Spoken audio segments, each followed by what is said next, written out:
बड़ा खुलासा, पंजाब पुलिस ने पहले ही अलर्ट किया था, राजस्थान पुलिस को अलर्ट भेजा था, सुरक्षा मुहैया कराने का सुझाव दिया था। तो पंजाब पुलिस ने पहले ही अलर्ट किया था और बताया था कि गोगा मेडी की जान को खतरा है। राजस्थान पुलिस को यह अलर्ट भेजा था, सुरक्षा मुहैया कराने का सुझाव दिया था। देवेंद्र, पंजाब पुलिस के अलर्ट के बावजूद लापरवाही, इतनी बड़ी लापरवाही। देखिए, इसको मुख्य तौर पर जो कल जो समाज के लोग मौजूद थे और नेताओं की मौजूदगी थी, उसमें इस बात पर सवाल उठाया गया कि आखिर क्या वजह थी कि पंजाब पुलिस के अलर्ट के साथ साथ में लगातार वो गोगा मेडी खुद भी कह रहे थे, वो अपने सोशल मीडिया अकाउंट्स पर लगातार लिख रहे थे कि उनकी जान का खतरा है, लेकिन उसके बावजूद भी पुलिस ने उन्हें सुरक्षा क्यों नहीं दी, ये एक बहुत बड़ा सवाल है। और ये जो सुरक्षा देने का निर्णय होता है वो कहीं ना कहीं शीर्ष स्तर पर यानी मुख्यमंत्री स्तर पर, क्योंकि गृह मंत्रालय भी मुख्यमंत्री अशोक गहलोत भगाने की भी साजिश भी तो हो सकती, ये भगाने की साजिश भी हो सकती। और इस साजिश को ना तो छत्तीसगढ़, ना मध्य प्रदेश, ना हम इस प्रदेश में सरकार बनने देंगे। हमने एक ही चीज सीखा है, क्या प्रशासन इतना कमजोर हो गया, इतना कमजोर हो गया कि एक मुजरिम गली गुप्ता से निकल के सेफ चला जाए, कहीं कैसे चला जाएगा। ये शायद हो सकती सोची समझी साजिश हो, और सोची समझी साजिश प्रशासन की भी समझता हूं और कानून की भी समझता हूं। मैं तो एक ही बात जानता हूं, यदि राजपूत पे नहीं पूरे राष्ट्र पे हमला हुआ, भारत माता की, भारत माता की।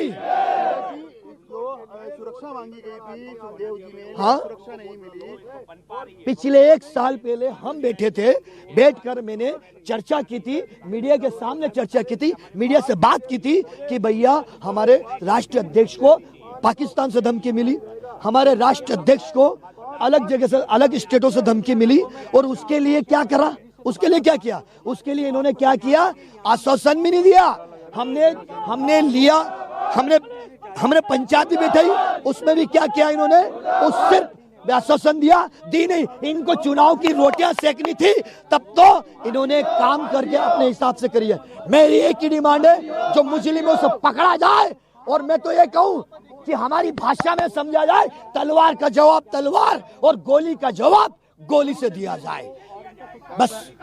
मेरा नाम सूरज सिंह सोनगरा, दादा ने मेरे को प्रदेश राष्ट्रीय महासचिव का पद दिया था, और दादा ने मुझे श्री राष्ट्रीय राजपूत प्रदेश अध्यक्ष का पद दिया था, दहेज विरोधी इकाई का। इन्होंने ऐसे महान हस्तियां ऐसे हमारे बीच में बैठी है, इन्होंने सिर्फ समाज को सुधारने का काम किया, टेररिस्ट नहीं बनाए। और यदि ये बात सत्य है तो मैं कहता हूं ये सारा कानून राजस्थान का डल्ला बन चुका है। सूरज जी, अब चूंकि बीजेपी यहाँ पर बहुमत में आ चुकी है, लेकिन मुख्यमंत्री की भी शपथ नहीं हो पाई। मुख्यमंत्री की शपथ, मुख्यमंत्री की शपथ, वारे शपथ, वारे सगुन, वारे बीजेपी, राजपूतों का खून, तू कर खून बहाकर तुम शपथ लोगे। ये आक्रोश, ये गुस्सा और प्रदर्शन पर, धरने पर बैठे हुए हैं राजपूत समाज के लोग, और लगातार ये विरोध प्रदर्शन कर रहे हैं, क्योंकि सीएम पद की शपथ ग्रहण को लेकर आगे आने वाले दिनों में तैयारी होगी, सीएम कौन बनेगा, सरकार गठन की प्रक्रिया होगी। लेकिन इस बीच अब राजपूत समाज का गुस्सा सड़कों पर है देवेंद्र, और उसमें ये भी लापरवाही पुलिस की कि बार बार अलर्ट के बावजूद, बार बार चेतावनी के बावजूद इसे हल्के में लिया गया, कहीं ना कहीं लापरवाही बरती गई और सुरक्षा प्रदान नहीं किया गया, और यही वजह कि आज सुखदेव सिंह की हत्या कर दी गई और लोग सड़कों पर हैं। देखिए, न केवल सुखदेव सिंह बल्कि एक इसी समाज के 3 ऐसे और लोग भी हैं जिनको लेकर लगातार अलर्ट और वो उनकी ओर से भी सुरक्षा के लिए पुलिस को कहा गया था, लेकिन उस पर भी निर्णय नहीं हुआ। कल गजेंद्र सिंह शेखावत ने अपनी प्रेस कॉन्फ्रेंस में मनोज न्यांगली जो हैं उनकी सुरक्षा के संदर्भ में लगातार ये बात कही थी। मनोज न्यांगली के बड़े भाई की भी हत्या इसी गैंग वॉर में हो गई थी। सीकर जो इलाका पूरा है, सीकर शेखावटी जो बेल्ट है, उसमें गैंगस्टर्स जो हैं वो काफ़ी लंबे समय से सक्रिय हैं, और उसमें न केवल शराब बल्कि नशे की तस्करी, इसके अलावा क्योंकि हरियाणा बॉर्डर के आसपास और दिल्ली बॉर्डर के आसपास का इलाका वहाँ मिलता है, तो अक्सर अपराधियों की संरक्षण स्थली जो है वो सीकर ही बना हुआ है। और आनंदपाल का जो एनकाउंटर हुआ था वो भी सीकर इलाके में ही हुआ था। तो ऐसे में सीकर, झुंझुनू, चूरू वाला जो इलाका है वो कहीं ना कहीं अपराधियों की एक शरण स्थली बना हुआ है, और वहाँ पे आपराधिक घटनाओं का अंजाम जो है वो सबसे ज़्यादा दिया जाता है। और यही वजह है कि जो ये घटनाएं हो रही हैं उन घटनाओं को रोक पाने में कहीं ना कहीं गहलोत सरकार जो थी वो नाकाम साबित हो रही थी। और इसीलिए बार बार आरोप भी लग रहे थे कि गैंगस्टर जो हैं उन्होंने उत्तर प्रदेश छोड़कर राजस्थान में अगर शरण स्थली बना रखा है तो शेखावटी को बना रखा है। तो ये एक बहुत बड़ा प्रश्न चिन्ह है पुलिस की कार्यप्रणाली पर कि सरकार जिस वक्त जो सरकार अलर्ट जो भेजा गया, जो हम चिट्ठी भी दिखा रहे हैं, एक बार फिर से हम चाहेंगे वो तस्वीर दिखाएं चिट्ठी की। उसमें जनवरी से ही अलर्ट भेजा गया है, जनवरी का भी लेटर है, मार्च का भी, मई का भी लेटर है, यानी जनवरी से लगातार अलर्ट भेजा जा रहा था और इतने महीनों तक उस अलर्ट की अनदेखी की गई। राजस्थान पुलिस महकमा की तरफ से जवाब क्या है? देखिए, पुलिस की प्रक्रिया होती है और प्रक्रिया में कहीं ना कहीं जो सबसे बड़ा जो निर्णय लिया जाना होता है वो सीएमओ या गृह मंत्रालय की ओर से लिया जाता है। और यहाँ दोनों ही स्थितियों में मुख्यमंत्री अशोक गहलोत का जो कार्यालय था वो उनको निर्णय लेना था और ऐसे में डीजीपी स्तर पर भी ये निर्णय लिया जा सकता था। लेकिन कहीं ना कहीं ये भी एक आरोप लग रहा है कि आखिर जो पिछले डीजीपी थे उन्होंने इस तरह की चीज़ों पर ध्यान क्यों नहीं दिया और वर्तमान जो डीजीपी हैं उन्होंने इसको इतना इग्नोर क्यों किया। तो ये भी एक सवाल, बड़ा सवाल है जो लगातार उनके प्रशासन और गोवा मेडी के समर्थक और खुद अब दूसरे लोग भी उठा रहे हैं। कानून व्यवस्था को लेकर राजस्थान सरकार पहले से ही घेरे में है। बीजेपी लगातार आरोप लगाती रही है, महिला अत्याचार को लेकर आरोप लगाती रही है। लेकिन अब जब गैंगस्टर खुलेआम लड़ने लगे हैं और घर में घुसकर गोली मारने लगे हैं, जयपुर के वीवीआईपी इलाका श्यामनगर थाना जिसमें अभी तक एसएचओ को सस्पेंड नहीं किया गया है, ये भी एक बहुत बड़ा सवाल है कि आखिर पुलिस जो है वो संरक्षण किसको दे रही है, अपराधियों को दे रही है या अपराधियों को की ड्यूटी में जो अपनी लापरवाही बरत रहे हैं पुलिसकर्मी उन पर भी एक्शन अब तक क्यों नहीं हुआ है, ये भी एक बड़ा सवाल बीजेपी के सामने है क्योंकि सरकार बीजेपी बनाने जा रही है। अब तक चलिए आप कांग्रेस पर आरोप लगा रहे थे गहलोत सरकार पर, लेकिन अब सरकार बीजेपी की बनने जा रही है। आप सरकार गठन की प्रक्रिया में अभी जुटे हुए हैं, सीएम कौन बनेगा इसमें माथापच्ची में बीजेपी लगी हुई है, लेकिन राजस्थान में इन सवालों का जवाब बीजेपी को ही देना होगा।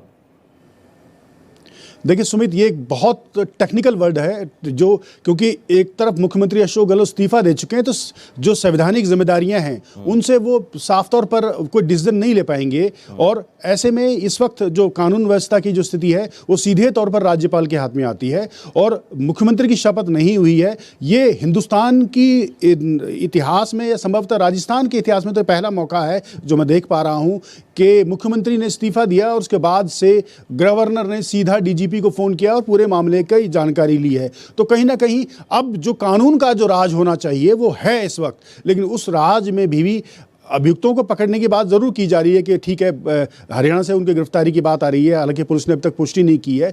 लेकिन बड़ा सवाल ये कि जिन पुलिसकर्मियों ने लापरवाही की है उनको अब तक सस्पेंड क्यों नहीं किया गया, और जो बाकी लोग हैं जिनको सुरक्षा की गुहार बार बार वो लगा रहे थे कि हमें सुरक्षा की गुहार थी, उनको भी इस घटना के तुरंत बाद सुरक्षा क्यों दे दी गई।